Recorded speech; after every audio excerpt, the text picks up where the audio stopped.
जय हिंद, नमस्कार। मैं कुमार अनिल एक बार फिर स्वागत करता हूं अपने हिंदी यूट्यूब चैनल में। तो आज मैं बताऊंगा आपको नेशनल पार्टी क्या होती है, राज्य स्तरीय पार्टी क्या होती है, हमारे देश में नेशनल पार्टी कितनी है, राज्य स्तरीय पार्टी कितनी है और गैर मान्यता प्राप्त कितनी पार्टी हैं। तो बात करेंगे क्यों है ये अभी चर्चा में। आपने तो सुना होगा, आपने देखा भी होगा, आपको पता भी होगा।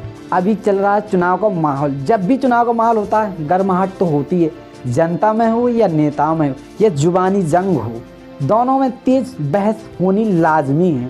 यदि बहस नहीं हुई चुनाव का मतलब ही क्या होगा। राजनीति में बहस, राजनीति में तीखी नोक झोंक होती है, न्यूज़ चैनलों में होती है। तो मैं आपको बता दूं नेशनल पार्टी क्या होती है, राज्य स्तरीय पार्टी क्या होती है और गैर मान्यता प्राप्त पार्टी क्या होती है। पार्टी तो कोई भी बना सकता है, पार्टी मैं भी बना सकता हूँ, आप भी बना सकते हैं। लेकिन सबसे बड़ी बात कहाँ आती है कि पार्टी को नेशनल पार्टी या राज्य स्तरीय पार्टी का दर्जा कैसे प्राप्त होता है। तो आज इसकी चर्चा करेंगे कि दर्जा कैसे प्राप्त होता है। पार्टियां हमारे देश में कितने प्रकार की होती हैं? 3 प्रकार की। कौन कौन सी होती हैं? राज्य स्तरीय होती हैं, नेशनल पार्टी होती है, गैर मान्यता प्राप्त पार्टी। चलिए, तो सबसे पहले आपको क्या करना होता है? राज्य स्तरीय पार्टी का दर्जा प्राप्त करना।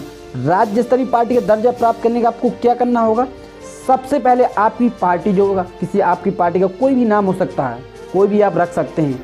ये चुनाव आयोग निर्धारित करता है या आप करते हैं, तो ये हो गया। फिर आपको क्या करना होता है? जिस राज्य में चुनाव होते हैं, जिस राज्य के आप संबंधित है, आपने क्या वहाँ चुनाव है, आपने सारे कैंडिडेट अपने हर जगह से आपने कैंडिडेट उतार दिए, कैंडिडेट उतारे, चुनाव हो गया। जब रिजल्ट आया, खुदा न खास्ता आपके सारे कैंडिडेट क्या हुए? हार गए।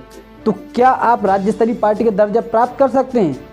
कर सकते हैं, बशर्ते एक शर्त। वो शर्त क्या है? वो शर्त ये है उस राज्य के कुल वैलिड वोटों का, उस राज्य के कुल वैलिड वोटों का 8% मत आपके हिस्से में आने चाहिए, आपकी पार्टी को मिलने चाहिए। कितने? 8%। यदि आप 8% वोट पा जाते हैं तो आप राज्य स्तरीय पार्टी का दर्जा प्राप्त कर सकते हैं। तो दूसरा नंबर क्या आता है? दूसरे नंबर में जो लोकसभा का चुनाव हो, MP का चुनाव हो, तो आपको वहाँ क्या करना होता है? कुल वोटों का, यदि कुल वोटों का 6% वोट आपको मिल जाते हैं और एक MP आपका जीत जाता है तो भी आप राज्य स्तरीय पार्टी का दर्जा प्राप्त कर सकते हैं। नंबर 3 पे क्या होता है?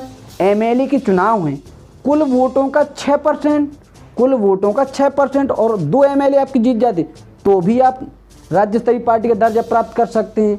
नंबर 3 पे आते हैं MLA के चुनाव हो, कुल सीटों का, यदि आप, जैसे मैं बता दूं आपको उदाहरण के लिए, जैसे आपका यूपी है, यूपी में कितनी 400 सीट, 403 सीटें हैं।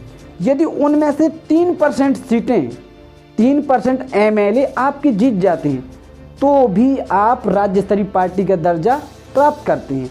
तो ये रहा राज्य स्तरीय पार्टी का। अब आपको नेशनल पार्टी का दर्जा कैसे प्राप्त कर सकते हैं, क्योंकि अभी आप हाल फिलहाल में चर्चा में नेशनल पार्टी का हो रहा है।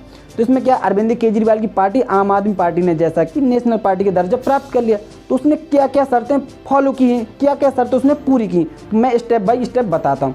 सबसे पहले नंबर 1 पर आता है किसी भी 4 राज्यों में आपकी पार्टी ने स्टेट लेवल का दर्जा प्राप्त कर रखा हो तो भी आप नेशनल पार्टी के हकदार हो जाते हैं, आपकी पार्टी नेशनल पार्टी कहलाएगी। चलिए दूसरे नंबर पे आते हैं। दूसरे नंबर में आपके कहना लोकसभा के चुनाव हों, लोकसभा के चुनाव में 2% MP आपकी होने चाहिए। मतलब इसका सर क्या हुआ? मतलब ये हुआ जैसे कि किसी लोकसभा चुनाव में कितने भी MP हैं, मतलब मान लीजिए उसके 2% आपकी पार्टी से होने चाहिए। और 2% होने तो चाहिए, ऐसा नहीं कि किसी एक राज्य से होने, कम से कम 3 राज्यों से 2% आपके चुनकर आने चाहिए तो भी आप नेशनल पार्टी का दर्जा प्राप्त। नंबर 3 में आता है यदि आपने किसी राज्यों से कम 4 राज्यों से 6% वोट प्राप्त किए हैं और प्रत्येक राज्य से एक MLA भी आपका हो तो भी आप राष्ट्रीय पार्टी का दर्जा प्राप्त कर सकते हैं, जो कि अभी हाल ही फिलहाल में अरविंद केजरीवाल की पार्टी ने ऐसे ही नेशनल पार्टी का दर्जा प्राप्त किया। क्योंकि आप आपको पता होगा, क्योंकि अब दिल्ली में अरविंद केजरीवाल की सरकार है, पंजाब में अरविंद केजरीवाल की सरकार है, गोवा चुनाव में अरविंद केजरीवाल का सबसे उलटफेर हुआ था कि वहाँ अरविंद केजरीवाल के चुनाव कैंडिडेट तो नहीं जीते थे, मगर सबसे बड़ी बात, चौंकाने वाली बात आई थी कि वहाँ अरविंद केजरीवाल की पार्टी ने 6.7% वोट प्राप्त किए थे, जो एक शर्त को फॉलो करता है 6% वाले को।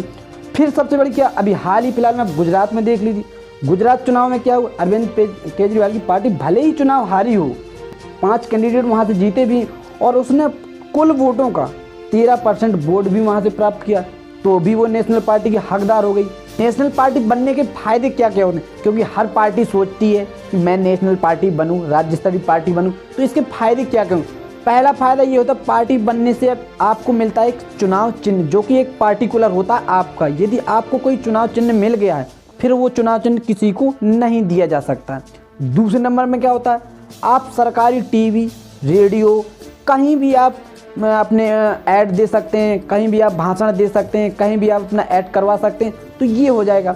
तीसरा आपका होता है चुनावों का खर्चा, जैसे आपने कहीं चुनाव की रैलियां करते हैं, कहीं आप रोड शो करते हैं, तो वो खर्चा आपका चुनाव आयोग नहीं जोड़ता है। तो ये रहे होते हैं नेशनल पार्टी के फायदे जो हर पार्टी सोचती है। फिलहाल इस वीडियो में इतना ही। यदि वीडियो आपको अच्छा लगा हो तो इस वीडियो को शेयर करें, ज़्यादा से ज़्यादा लाइक करें, ज़्यादा से ज़्यादा लोगों के पास शेयर करें।